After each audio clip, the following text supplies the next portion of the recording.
Hello there, my name is Lukram and welcome to this short video about the new logic and how it all works.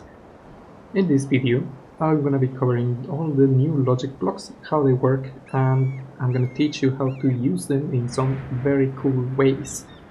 Alrighty then, before we start with the actual gates, I'm going to take this opportunity to actually just tell you a little bit of how we're going to do this thing. I'm gonna go from easiest to understand to hardest to understand in my opinion, and also the first two logic gates are gonna be super simple to understand because they work pretty much exactly the same as how all logic gates work, with just different features. For example, with the NOR gate, you can think of it as a signal inverter, as it will give an output when the input is not true. We can demonstrate that with this little sensor over here. Currently, the NOR gate is powering both of the arms of this machine here, and if we triple them, they fall down because they are no longer being powered. Let it go, it's gonna go back up again. If we move on to the settings of the NOR gate, it's pretty much the same as usual. But just be careful with the delay, duration and pause, as it's not as intuitive as you might think. This is the only thing that is a little bit different than the rest of the logic gates, because of the nature of the NOR gate. The delay, duration and pause work from the input, not for the output. So the duration, it's not going to be how long it's going to be giving an output, but instead how long it's gonna be turning off instead of turning on, if that makes any sense. Next one on the list are the gravity sensors. Yeah, this one is pretty simple to do as well. You can just think of it as an altitude sensor, but instead of measuring the altitude, obviously measures the gravity. So right now we are on the race map. Gravity is 1. And the sensors are set to gravity 1.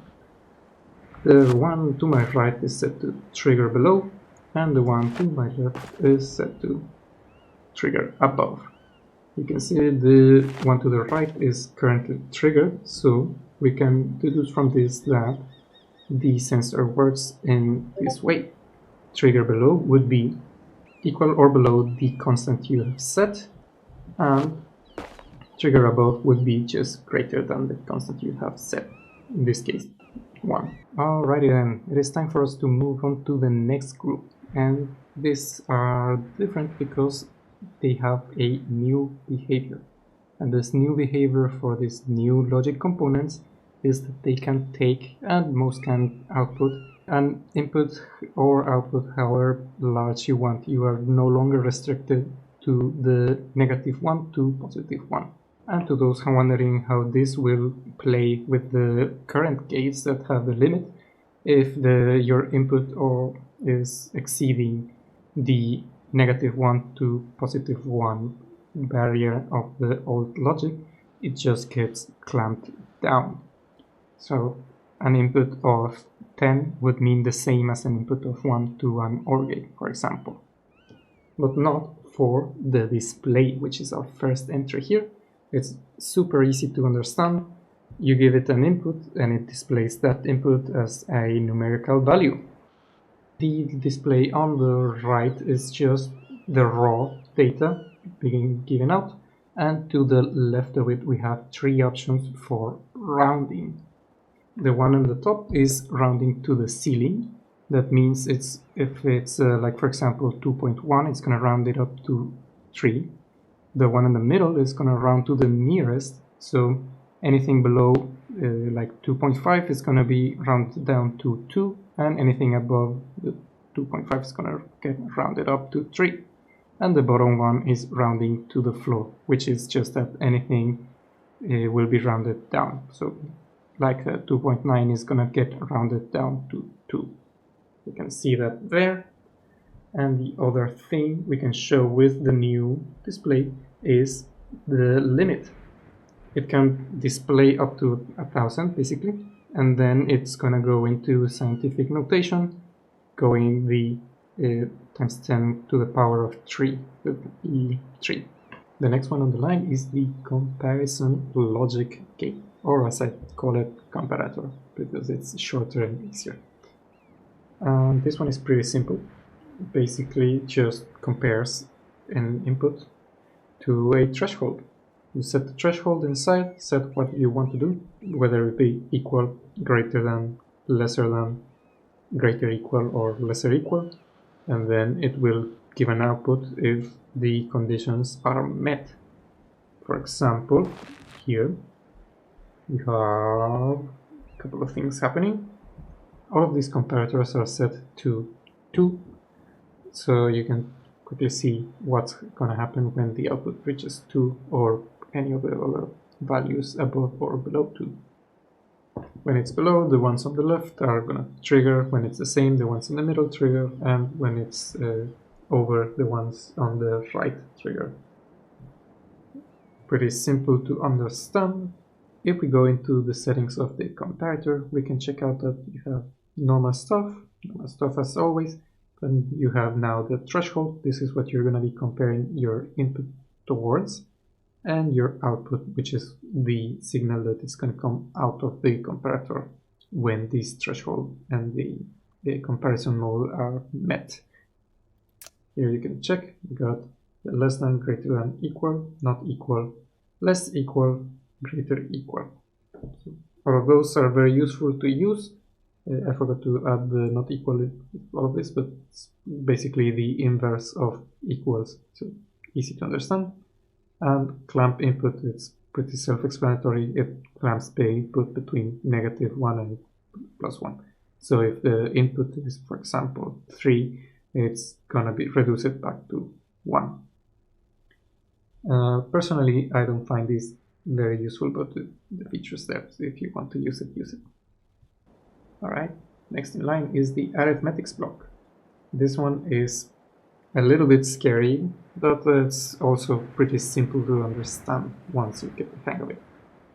Basically, it follows a simple formula, which is a constant and then the operational symbol followed by the input, and that will give you an output.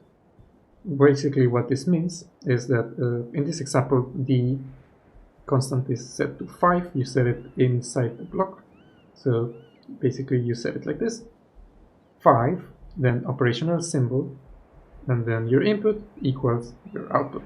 So yeah, basically 5 plus 5 equals 10, 5 minus 5 equals 0, 5 times 5 equals 25, 5 divided by 5 equals 1, and pretty self-explanatory. Once you understand what it's doing, it's quite simple to understand and use. The most useful of the modes are the addition and multiplication, because you can quickly send big signals, like in the regions of the signal of a value of 1000 to reset stuff. If we go into settings, we can see here it's normal stuff, and it's the constant here we can set to whatever we want between -1000 and 1000, 5 as I had it, and the operation you choose it here. You can choose between add, subtract, multiply, divide. Careful with the division, because the constant goes first, so you're not dividing the input by the constant, you're dividing the constant by the input. In other words, you would be doing 5 over input. If you want to divide the input, you're going to have to use the multiply, and multiply it by something like 0.5 would be the same as dividing by 2. Another quick thing that is important in here is that even though if we do like 0.01, it's gonna show 0. It actually did register the 0.01. It's just rounding here, but it is correct. I have tested it and it works perfectly fine. So you can go and do whatever you want with that. And next up is the Hue Panel, and this one is very exciting. It's not exactly like a logic gate, but it does have complex behavior, so the devs decided to add it in the logic tab. The way this one works is quite simple. You can see here the color depends on the input, and basically it goes from 0 to 1. It's gonna do all the colors. in a HSV format. You're going to be changing the hue, and that's basically the color. And going from 0 to -1, it's going to be grayscale, from black to white. What's important to note here is that in the positive range, it's going to be looping. So the number before the decimal point doesn't really matter that much, it's just after the decimal point. For example, 1 is going to be red, 2 is also going to be red, 3 is also going to be red, 0.5 is going to be cyan, 1.5 is going to be cyan, 2.5 is going to be cyan. So really the first number doesn't matter, it's just the fraction that's going to be important. Aside from that, there are some important benchmarks which you can guide yourself to get to the specific color. I have a couple of builds that help to find a very specific color if you're wanting something super specific, but most of the cases you're just going to use like the default value of saturation and brightness, and just going to be changing the hue. In this case, take note that you can divide the range from 0 to 1 in sixths, and by that you reach the special important colors. At 1/6, which would be 0.16667 and the like, it's going to be yellow. At 2/6, which is a third, so 0.33, it's going to be green. At 3/6, which is 0.5, it's going to be cyan. 4/6, which is 2/3, it would be 0.66, that it's going to give you blue. Then 5/6 is going to be 0.84, I think, that's going to be magenta. And lastly, at 6/6, which is 1, it's going to be red. So you get the RGB colors are red, green, blue, and the printer colors magenta, cyan, and yellow. And all the other colors are in between steps, those 6 values. If you head into these settings, we can see again we got normal stuff, but we have the saturation and brightness. And as the text indication says, is of the HSV color system, which stands for hue, saturation, and value. In this case, hue is going to be determined by the input as we discussed. Saturation is determined by this slider right here, with like that, with 1 being max saturation, 0 being 0% saturation, and brightness being the value, which is saying 1 is 100%, 0 is 0%. But in addition, if your brightness is max, it's going to have a glow. I typically use 0.8, and that gets rid of the glow. It gives you a nice flat color.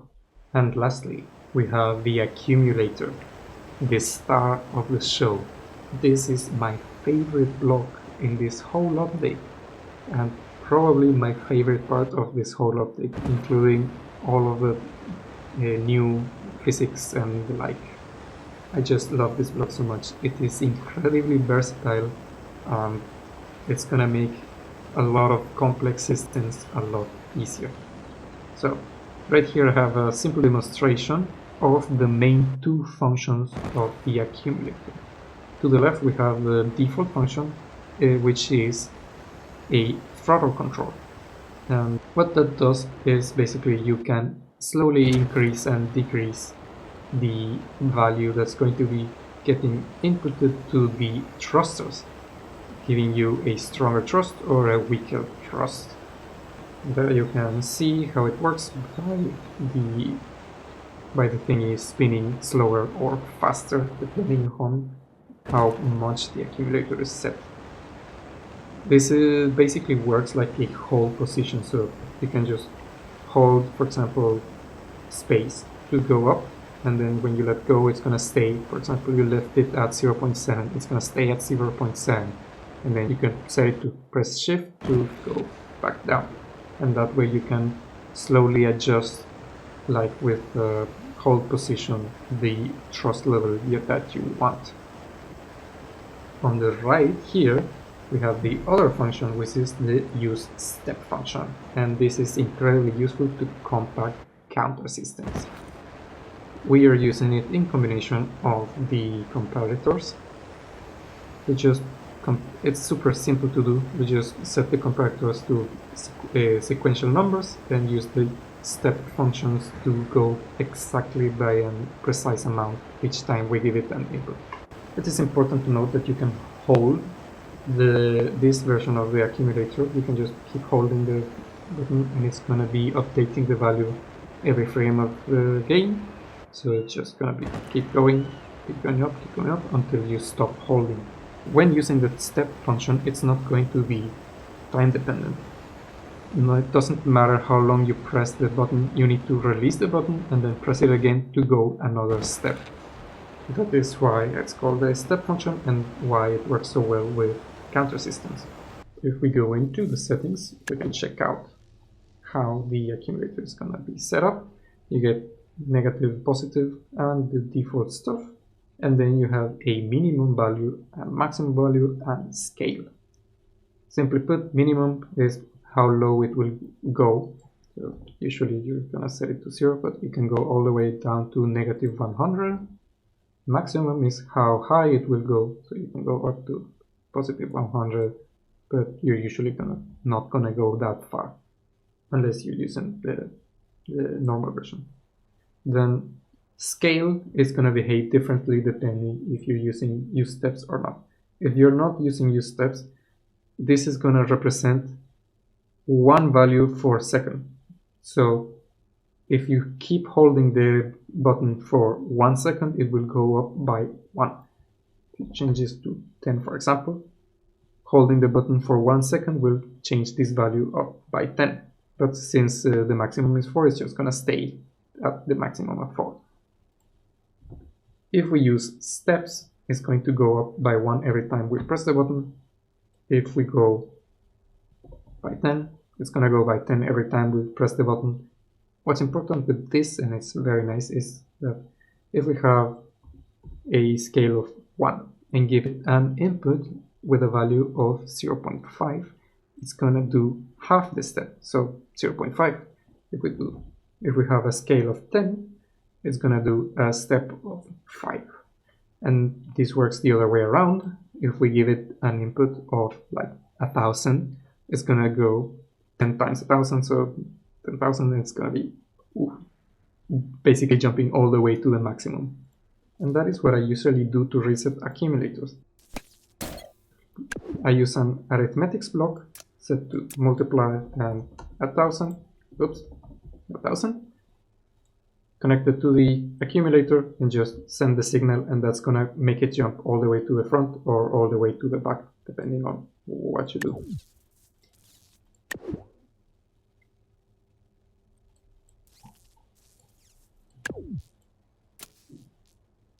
Okay. Now that those are out of the way,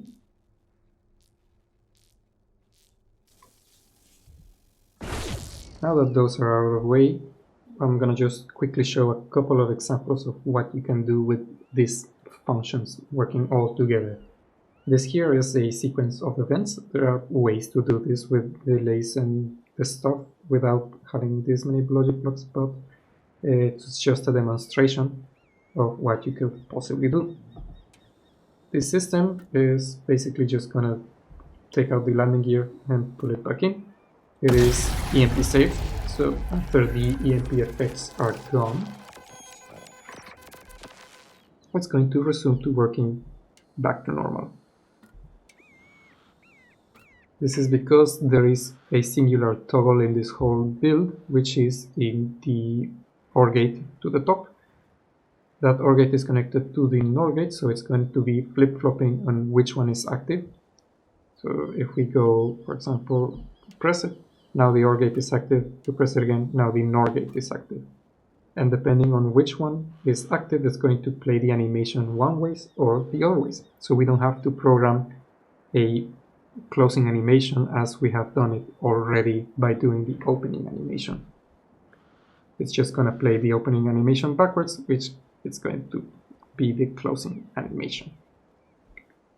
Right here, the way I've done this is just running the accumulator all the way from 0 to 1 and have these comparators just triggering events after the accumulator has reached a certain value. In this example, the first one triggers at 0.1, the next one at 0.5, and the last one at 1.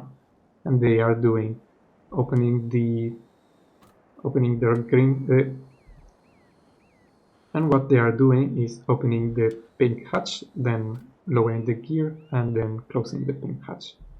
And it does the same backwards, which is really nice. You can apply this to a lot of stuff, and you can just add however many you want in between. There's basically no limit.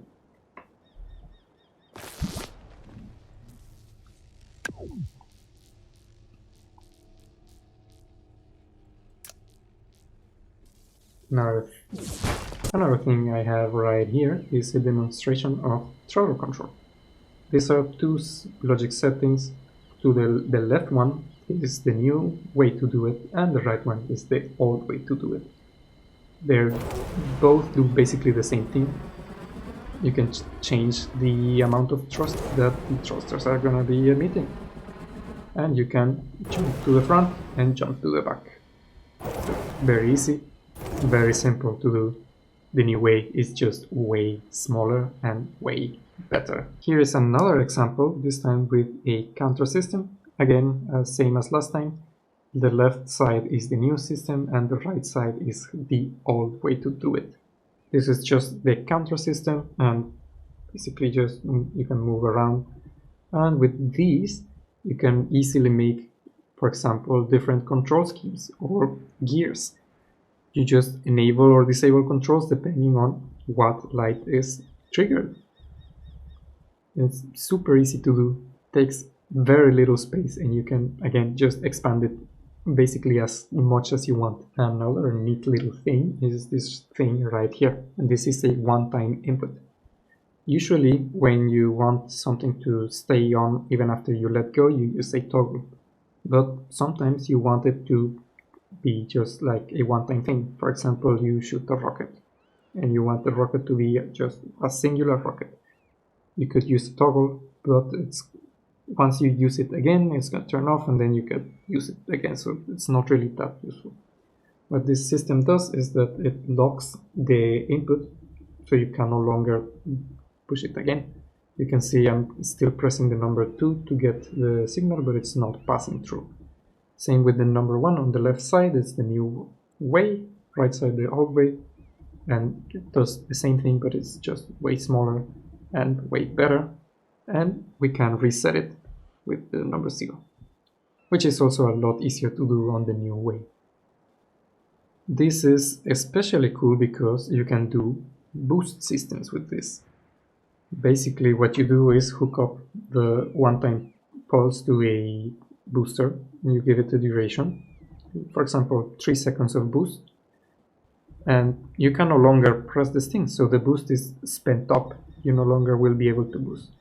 That's why you set up a singular OR gate that's going to be resetting the accumulator once the cooldown is over, for example 5 seconds. Another cool thing we can do with the new logic is some turret magic. This is going to be great for mechs and the like, because we can limit the angle on both ends.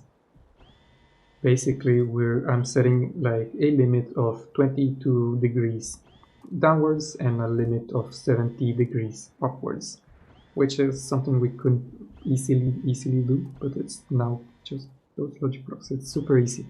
But that's not all, because this setup also can change from hold position to return to center. Right now it's in hold position, so if I let go it's going to stay where it is, and if I press the button it's going to return to the original position. This is great, not only because we can just recenter stuff easily, but due to this recentering we can do something like a pop-up turret, for example. So for example, a car that's carrying the pop-up turret has to open the gates and pull out the turret, and then you operate it. To retract it, you will need to first align it back where it was and then retract it. But with this, it's going to be automatically aligning the turret back to where it should be. Another little thing people might be excited over is a fuel system. This one is basically just gonna disable the controls I have to move the car when the green bar of the accumulator is spent.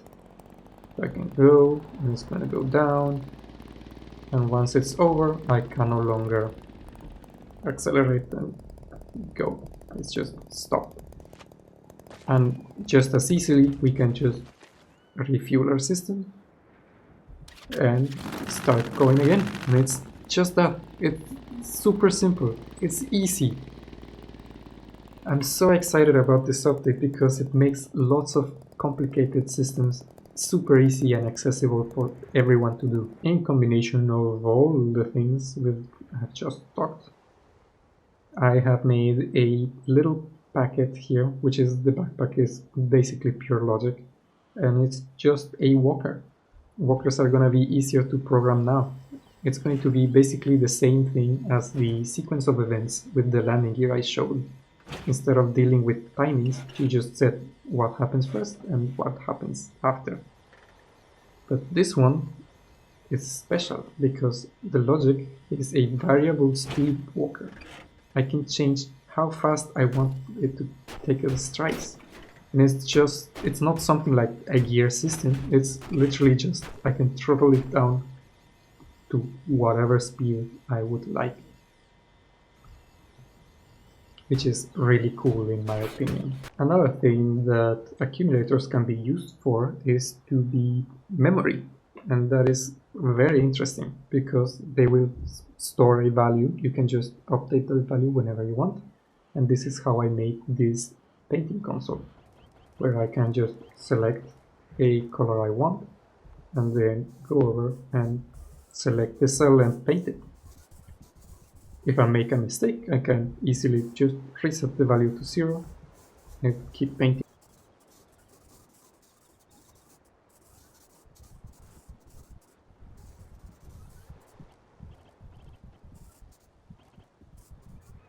And here we have little Chopo. If I'm not satisfied with my painting, or if I just want to make something new, I can very easily just clear it all. And finally, to end off this video, I would just like to say that thank you for watching. Make sure to wishlist the Motorhead DLC.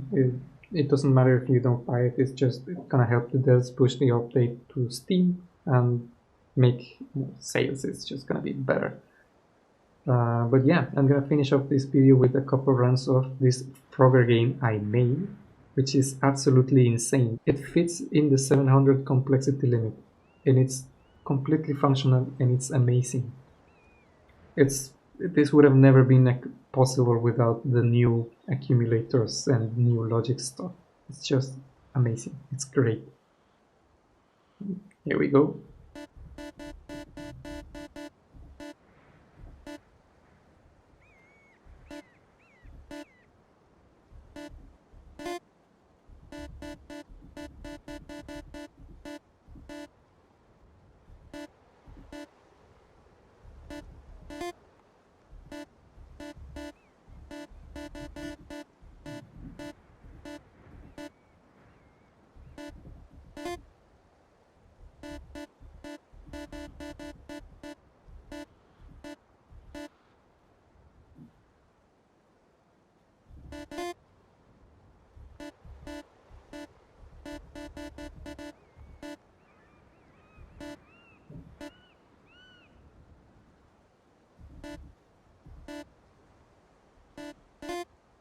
And there we go.